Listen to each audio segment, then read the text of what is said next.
Jim Lyons, and I live in 12 Highville Lane in Andover with my wife and my 2 teenage boys. And I've been in business for about 35 years. We own a small company called Dandelions. We sell flowers, ice cream, and Christmas trees. And today we're selling a lot of ice cream. And the reason that I got into this race, quite frankly, was when the state legislature decided that the only solution to our economic downturn was to increase the meals tax, increase the sales tax, and add a tax to alcohol. It was a clear sign to me as a businessman that the legislature was once again leading us in the wrong direction. If we're serious about turning this economy around and drive the unemployment rate down from its current levels of over 9%, we must do it through free enterprise, not through increased taxation and increased government spending. And that was the reason that I got into this race. I think we have to fundamentally change the direction on Beacon Hill. The second thing is that there is a culture of corruption on Beacon Hill that is absolutely strangling the state. The last 3 speakers of the House have been indicted. Excuse me, we can't hear you back here. I think you might have to move the mic a little bit closer. Is the green light on?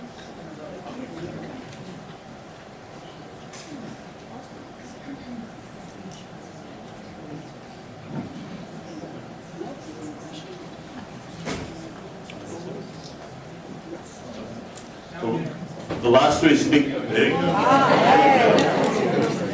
The last 3 speakers of the House have been indicted, and 3 state senators are either in jail, waiting to go to jail, or just getting out of jail. That speaks volumes about a culture that must change on Beacon Hill. The first piece of legislation that I'm going to file if I should get elected is anyone who's elected on Beacon Hill is no longer entitled to a pension. This will do 2 things. It will drive down the cost of government, number 1, and it will create term limits. People will be running for office for public service as opposed to private enrichment. So we have to fundamentally change 2 things, the culture on Beacon Hill and the way we attack. Thank you.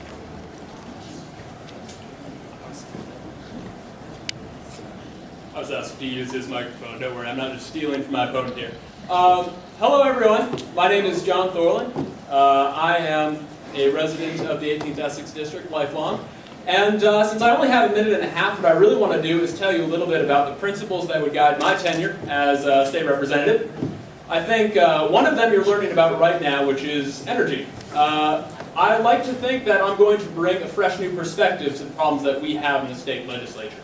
I've certainly spent my life trying to get a new grasp of ideas. I was a mechanical engineering major at Harvard undergrad. Right now I'm a second-year student at Harvard Law School. What I like to think of, every day I get up and I like to argue about the ideas that mean a lot to me. And on a personal level, that's why I'm running. The major principle that would guide my tenure is the idea that every citizen is entitled to life, liberty, and the pursuit of happiness. That's the major purpose of government. And when we start losing track of that, that's when things start to deteriorate. I want to tell you something interesting about healthcare. Healthcare actually takes up a larger part of our budget than infrastructure, public safety, and education combined. So, I mean, there are lots of different perspectives we can have on what we expect the state to do to us or to do for us. But really, if we want the state to keep doing some essential services well, we have to draw firm lines, and we have to limit the purview of government. I think if we draw the idea that people should be allowed to be safe, to pursue their own happiness, and not to draw upon the wealth of their neighbors for their own happiness, that's how we're going to work together effectively and reinvigorate our state. I mean, let's not forget, as little as 20 years ago, people were talking about Route 128 becoming the next Silicon Valley. I think that type of entrepreneurial brilliance, that sort of vision for Massachusetts has kind of fallen by the wayside, as we've decided entitlements are really more important. I think if you elect me, I'm going to reinvigorate our state's economy by giving you more of your own money and letting you make your own decisions. Thank you. Thank you. Okay, well, at the end, if we want to respond. Oh, yeah. We'll continue sharing this microphone. It's teamwork.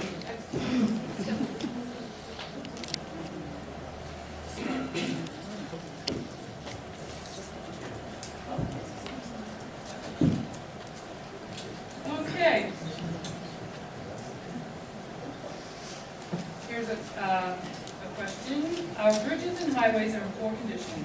Do you think we should continue to ignore the problem, or do you think we should raise the gas tax to pay for the repairs? And Mr. Thorlin, can you take that first? Sure. Whoa.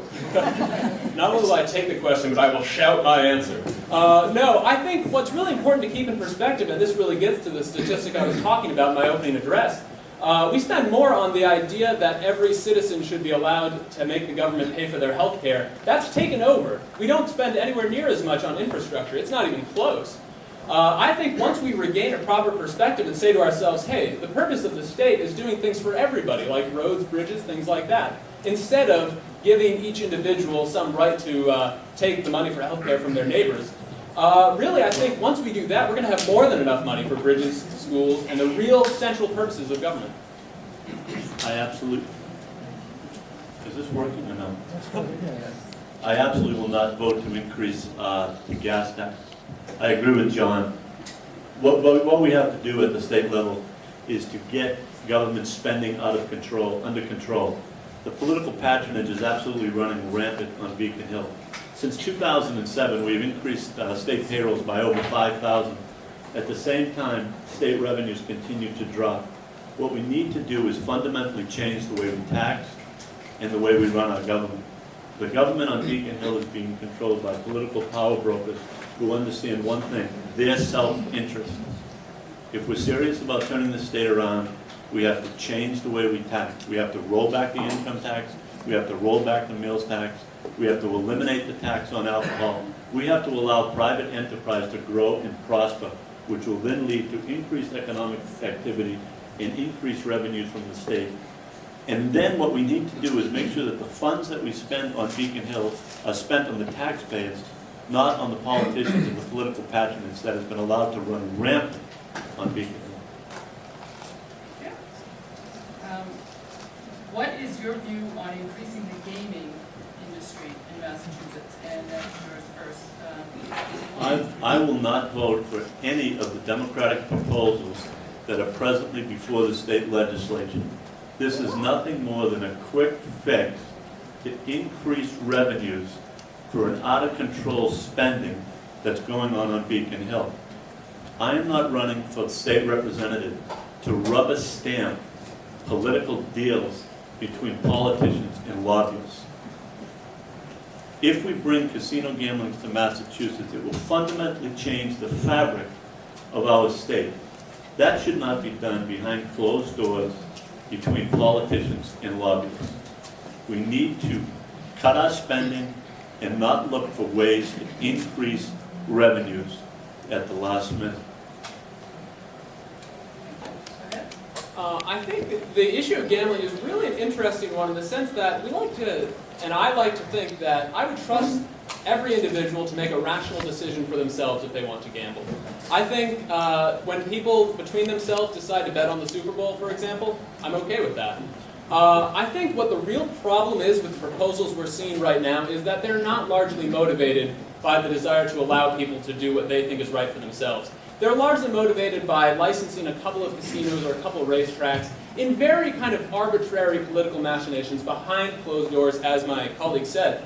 I really do think that that's a fundamental error. I think we either have to allow there to be some competition and some general allowance that people have the right to gamble, or we shouldn't do it. Because you really start getting that culture of corruption when you start saying to yourself, okay, the state is going to license this out. We know this can be harmful to some people, but we want to make money off of it as a state. And I think it is absolutely a stopgap measure. And I think, once again, it keeps going back. If you have a limited, focused vision of what you want the government to do, you'll have enough money for it if you tax rationally. And then you don't have to do things like pseudo-legalize gambling and allow people with political pull to get their projects through. So once we concentrate our perspective and say, all right, we're either going to stand aside and let people do what they want and gamble, or we're going to not allow the state to profit from something that hurts people, I think that's the direction we need to go in. Thank you. Are people able to hear? Is that working all right? Okay. Okay, next question. What can we do to reduce the cost of health care? Mr. Thorlin. Certainly. Well, I think the first thing we can do is get government out of the market, frankly. And really, a lot of common sense solutions really can take the cost of healthcare down significantly. But really, the most common sense solution is to put one person in charge of it who knows exactly what they need. And obviously that person is the individual themselves.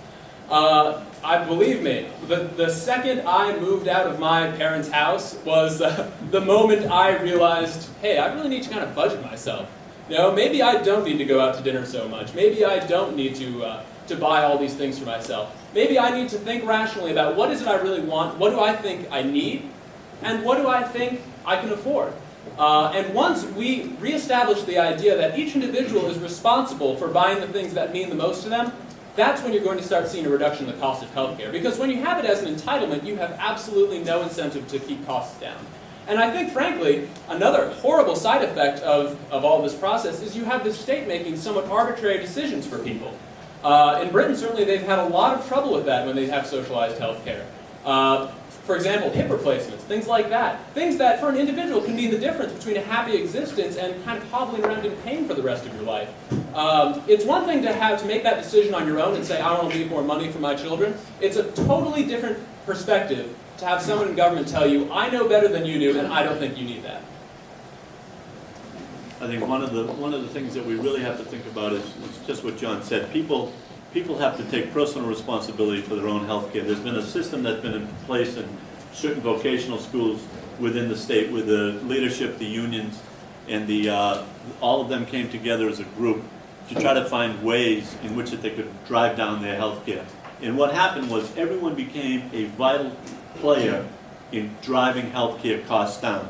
For example, if you hurt yourself on a Friday afternoon, and instead of going to the emergency room where the costs are 5 times a doctor's visit, the folks who are part of this overall plan wait, actually, if it's not a major catastrophe, where they wait if they've got a sprained ankle to go on Monday. And they collectively got together and they figured out ways to drive down their costs.